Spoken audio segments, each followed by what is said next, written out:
Hark the bardic paladin, who sings and plays again. He tells the tales of glory and weaves a magic story. He'll join you at your table and ask you to share a fable.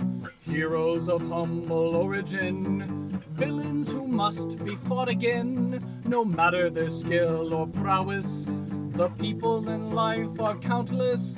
So we pray you heed our request. Enjoy this tale of sidekicks and side quests.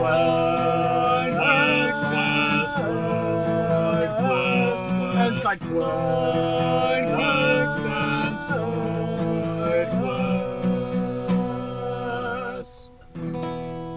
Episode 24. Mem Vargav, the Ex-Mercenary Blacksmith. Welcome to Sidekicks and Side Quests, the Dungeons & Dragons podcast that helps to put humans back into humanity and breathe life into your campaign NPCs with backstory and bravado. That's right, we're building a world, one character at a time. I am your host, Kurt Krenwelge, the Bardic Paladin, and I'll be joining Patrick Kolb's table in the Levitating Platter. All right, long time no see, my brother, Patrick. How are you doing today? Yeah, hi. I'm doing pretty good. Just woke up a little while ago. Still trying to wake up. I think I'm good enough to go now. Yes, the time of recording is a morning. Forgive us if you hear some coffee slurping going on in the background. So, Patrick, would you like to introduce yourself to the podcast audience and tell us a little bit about what it is that you do? Sure, yeah. I'm a software developer and also a Twitch streamer. I've been doing the software development for about 4 years, somewhere along that range. I forget. Time is, an illusion sometimes to me. And I've been doing the Twitch streaming for at least 2 years. That's awesome. Yeah, I know you play a wide variety of games on your channel, if I'm not mistaken, correct? I do. I've mostly tried to focus on RPG games, kind of the direction I'd recently picked, and it seems to have done really well for me. Oh, there you go. Right in the wheelhouse of this show. Which, speaking of RPG, leads me into our next question of, do you currently or have you ever played Dungeons & Dragons before? Well, yes, I have.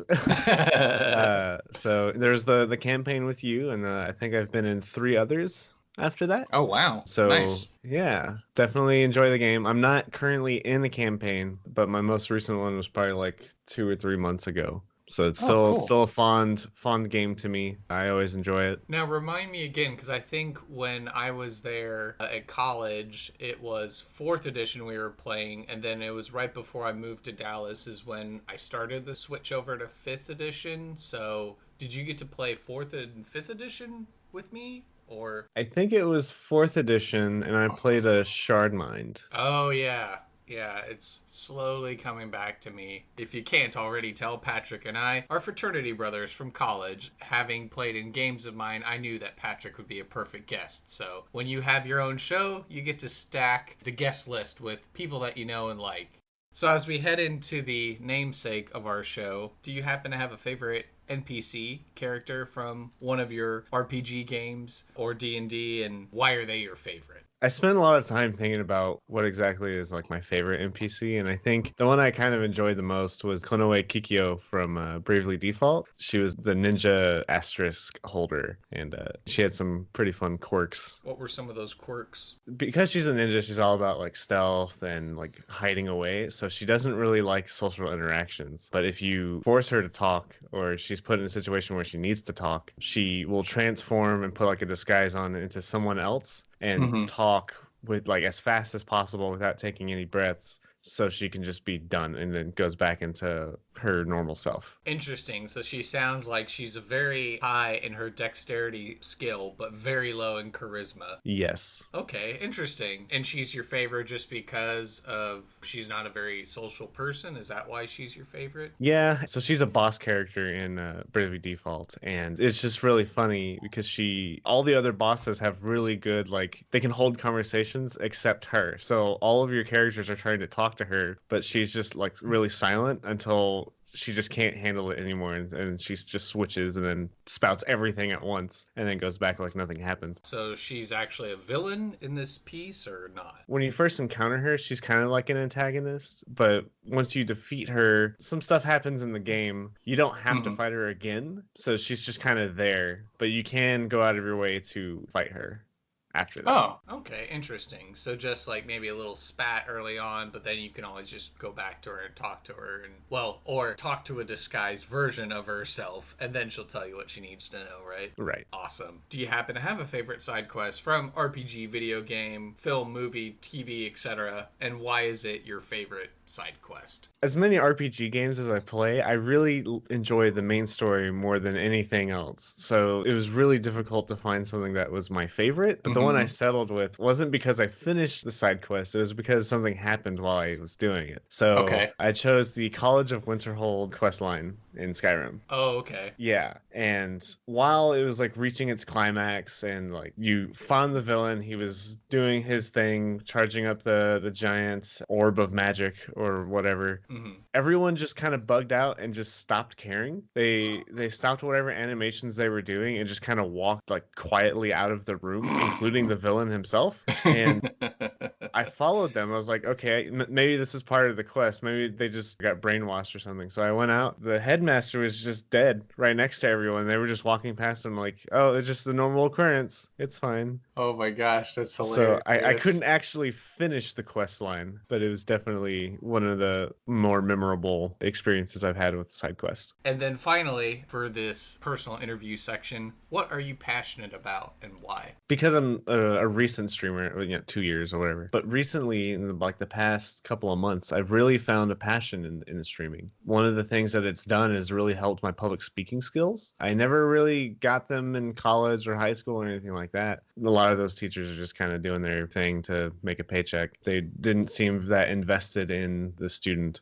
Unfortunately, my skills were lacking, but ever since I started streaming, it's basically like I'm giving a speech to everyone that's watching, and it's improved all my public speaking skills, my ability to convey thoughts, my ideas, engage with people. And surprisingly, it's also helped me with my job. I gave a lot of presentations at my job. Something happened while I was demoing a feature and something definitely was not working the way it was supposed to work. I'm able to like improv a little bit and kind of keep the demo going. I've had to do that a few times that I'm not really proud to admit, but it's helped. That's awesome. I'm glad that streaming has really opened that up for you. I know, I was there probably one of the first few there on Twitch because you shared on social media like, oh, hey, I'm starting streaming. And I was like, oh, that's so cool. And I decided to give you a follow. And so every chance that I can, I try and watch a video. I know I was quite interested back probably when you first started, you played The Lion King video game on Super Nintendo, which I very much remember from my childhood. And I remember yelling at the television like, no, Patrick, you have to roar at the monkeys to make them change direction and stuff like that. But then you figured it out, and I thought that was funny. And recently you started playing Super Mario RPG, which I greatly have fond memories of that game. I think that game is overdue for a revamp. Oh yeah, no, I really enjoy the game so far. There are a few things that I don't like, as in most RPGs, but I really do enjoy it. I think it's a very well-crafted game. Yes, Mallow, sweet little Mallow boy. So, and then Gino, of course, too, who's... Yes. You found Gino yet? Haven't watched the recent stream. Did you find Gino yet? Yes, we have Mario, Mallow, Gino, Bowser, and then Toadstool. So I think we have everyone? Yeah, I think that sounds about right. Because I never actually beat the game, so... I'd have to... so I will have to tune into your stream just so I can have that edification of having beat the game then with you. So, awesome. Well, enough jibber-jabber from me. Let's head into the NPC creation.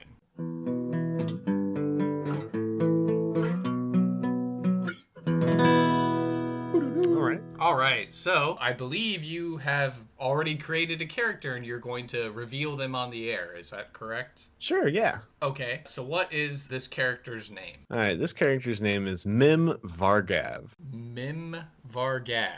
As Yes. I'm checking my notes, Vargav. What is the ancestry for Mem? Mem is a human male. Okay. Yeah. And then what is Mem's role or job in society? He is an ex-merc turned into like a blacksmith armorer. Okay, interesting. And then how old is Mem? Mem is 25 years old. Describe the physical appearance of Mem Vargav. Mem Vargav is tall. He's a bit filled out. It could be fat, could be muscle. Depends on who they talk to, who's asking. They have blonde hair. They have calloused hands. They look like they could be a blacksmith or an armorer, just from, if they're wearing different clothing, or you can see that they have the occupation on their hands. Let's see. What 3 adjectives best describe Mem Vargav? Compassionate, stern, and loyal. Are these qualities that he picked up long before when he was just a mere blacksmith apprentice? Did he learn them as a mercenary, or has he relearned them back as once again blacksmith? I think Mem would always have been compassionate and loyal, and I think the sternness might have come from the mercenary training. What is a valuable item, piece of lore, or a secret that this character possesses? Or if none of those things, what's an ideal or concept that they follow? Yeah, after thinking on it quite a bit, I think the most that Mem would value is their family. And family would be people that he's close to, like that he has a lot of bonds with. So not necessarily blood relatives where they could be considered family. He is very much more people that he keeps close to him. What is a particular quest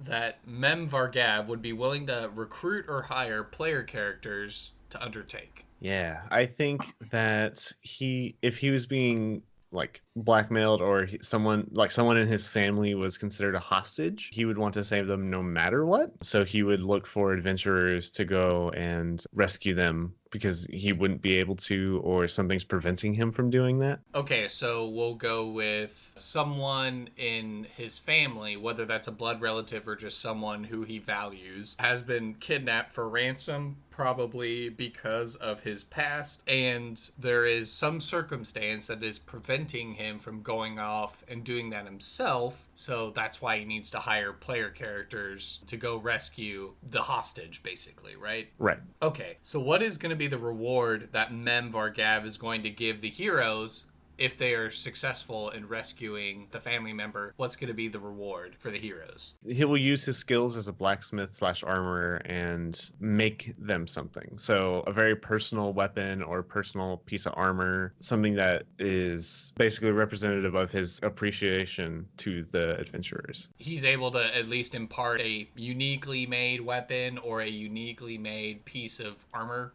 equipment. Yeah. What is going to be the consequence of failure or refusing the call? What's going to be the result of this outcome? I think Mem would definitely try and do things himself, and whether or not that pans out for him, that might not be the case that it works out. If it does work out, then he's probably going to leave the town and isolate himself, closing his forge or something like that. Or he'll end up being killed, and the hostage will also be killed. Oh, wow. Okay. Yeah, no, that sounds like it could definitely have wider repercussions for a town, especially like if he's new to the town, maybe he's the only blacksmith, and then all of a sudden his place is closed because it's like, oh, well, he ran off to go do something and he hasn't returned, and now there's no town blacksmith. Or he's just so isolated and removed, and everyone's like, oh, that's weird. The blacksmith all of a sudden just shut his doors and he won't ever see anyone, and he'll put your eye out when you try and knock on his door and say hello. So that definitely sounds interesting. If Mem is willing to risk himself to go get the hostage if no one rises to the challenge, and the possible consequences that he gets killed, does that mean that Mem was a very experienced mercenary, or was he like a low-level mercenary? I don't think he was that experienced. I think he's young. I like to think he was kind of conscripted, and then if that didn't pan out, then he turned into mercenary work just to use those skills. And probably some event happened, and he no longer wanted to do his mercenary work. So he decided to go back to being a blacksmith or an armorer. Okay, so I can see a clear picture of his life now. So he was apprenticing as a blacksmith, gets conscripted, learns how to fight, fighting's done. He tries his hand at mercenary work, doesn't like maybe the dirtiness or the politics of mercenary work, and decides to return to his trade as a blacksmith. But then because of the consequences of his actions from his past as a mercenary, whether they were good or bad, someone that he knows ends up getting made a hostage, and then that spurs burns this whole side quest. So that's really interesting. I think we've learned a lot about Mem Vargav, and I think it's time to head into a random encounter.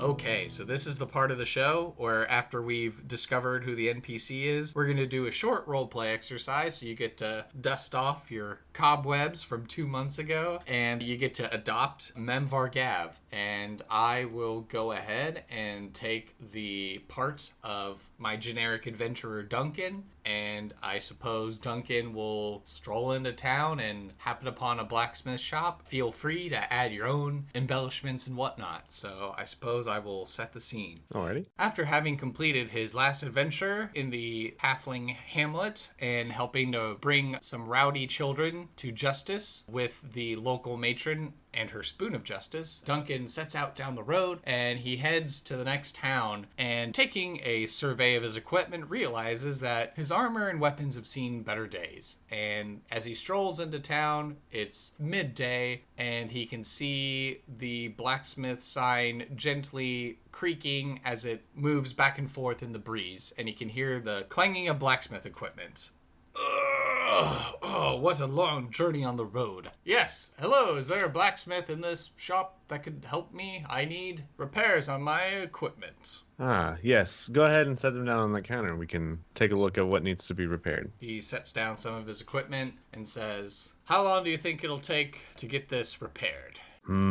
Based off this damage, we'll say probably the better half of the day. Ah, fair enough. Well, is there anything to do in this town while I wait? Well, you could try the bar probably 2 blocks over. Otherwise, I think we do have like a little board posted with some tasks that could be done near the town square. Duncan rolls a investigation check and he sees that there is some kind of note that is hastily jammed under like a stack of tools, and he'll turn his head. What's that note over there? Is there something the matter? Oh no, nothing that would concern anyone. But yes, I can work on your armor. Duncan will roll an insight check and see that the blacksmith Mem seems to be avoiding a particular conversation, and Duncan will say, "Good fair blacksmith, I am a seasoned adventurer and I travel the lands righting wrong, and so if something's the matter, I will gladly take care of any task that you set before me, for I am homicidally brave." So I suppose Mem would realize that Duncan's telling more truth, being very consoling, and would open up and say, my someone very, very close to me has been kidnapped, and oh my gosh, I'm forced to pay a ransom. I can't afford this ransom. If I could probably task you with helping me out and saving them, I would be greatly indebted to you. Of course. I can round up a posse of potential muscle and might, and we can either negotiate peacefully or we can resolve this with blood and iron. So then I suppose Duncan will ask for the note so then he can begin the task of tracking down the ruffians and going about rescuing the person. Yes, here you go. And I'll like uncrumple it and show it to Duncan. So Duncan will read it, and then he'll say, is there anything else that I should know about these people who have taken your friend? They are part of my old mercenary group. They're much more experienced than the average mercenary, so do take care. And what is this mercenary group called? If I recall, it would be the Talon Company or group. Can't really remember what name they decided on after I left, but Talon something for sure. Yes, I think I have heard tale of these rogues dressed in black and springing seemingly out of nowhere and waylaying people of good moral upstanding character. I will return once my equipment has been repaired, and I will bring your friend in tow. Onward! And scene. Do. All right. So as we head into the final thoughts of the show, what did you think of this experience? I liked it a lot. It's a good mental exercise to think of what this character would do and how they would act and what their backstory was. I haven't actually had to think of the backstory that deeply and how it would play out later on. Ultimately, the aim of this show was to give Dungeon Masters and players as well an opportunity to have some NPCs with real gravitas behind them, so they didn't just feel like, oh yeah, here's NPC number 43, because sometimes Dungeon Masters, they like to put fun and interesting people in front of the players, and there's all kinds of fun and interesting people in the world, so that's the genesis for this show. Yeah. So thank you for introducing such a versatile NPC character. I hope, listeners, that you take this sweet, wholesome boy and you stick him in your campaign, because we want to hear about it on our Reddits. We want to hear about it on our Twitters and Facebooks. And as I'm sitting here plugging my podcast social media, would you like to promote or plug anything here for our listeners to check out? Yeah, I would be so appreciative if everyone would check out my Twitch page at Twitch TV/Sionisus, PSIONISUS. And I also have a YouTube channel and a Twitter going by the same name. So we'll make sure definitely to promote that. And again, you like to play a lot of RPG games, but do you play other games as well? Off stream, yes. Usually I have my viewers vote on what game I'll play next. That way I can get some sort of connection with them and engagement. But typically we try to stick with RPGs so we can play them and then review them at the end. Okay, awesome. Well, it sounds like, listeners, you have an excellent new RPG streamer to follow and find. And I hope with Mem in tow that you've got another awesome NPC in your arsenal to deploy. And with that, I want to thank my guest Patrick, my good fraternity brother, for being on the show. I'm hoping that maybe we can speak again in the future and you'll have a new NPC to bring to us. Yes, I would love to. I would love to supply more NPCs. Awesome. So thank you very much and keep on kicking butt. Yeah. Thank you for listening to this episode of Sidekicks and Side Quests. Be sure to subscribe to the podcast through Apple Podcast, Google Play, and Overcast, or feel free to save the RSS feed to use the app of your choice. Visit our website, https://sidekicksandsidequests.com for links, write-ups of the NPCs, and to learn more about the podcast. To stay up to date and share your fan creations, you can like and follow the podcast on social media by searching for @SideKQ Podcast on Facebook and Twitter. The podcast is also on Reddit, so join our subreddit community at r/SideKQ Podcast to share your art, stories, discussions, and commentary. If you'd like to hail the bard, send an email to sidekicksandsidequests, all one word, @gmail.com. I ask that you please leave an honest review on iTunes to help spread the word about the show. Sidekicks and Side Quests is unofficial fan content permitted under the fan content policy, meaning I'm not approved or endorsed by Wizards. Portions of the materials used are property of Wizards of the Coast. Copyright Wizards of the Coast, LLC. Thank you for your support, and I'll see you at the pub next time. Bar to rock on 1, 2, 1, 2, 3, 4!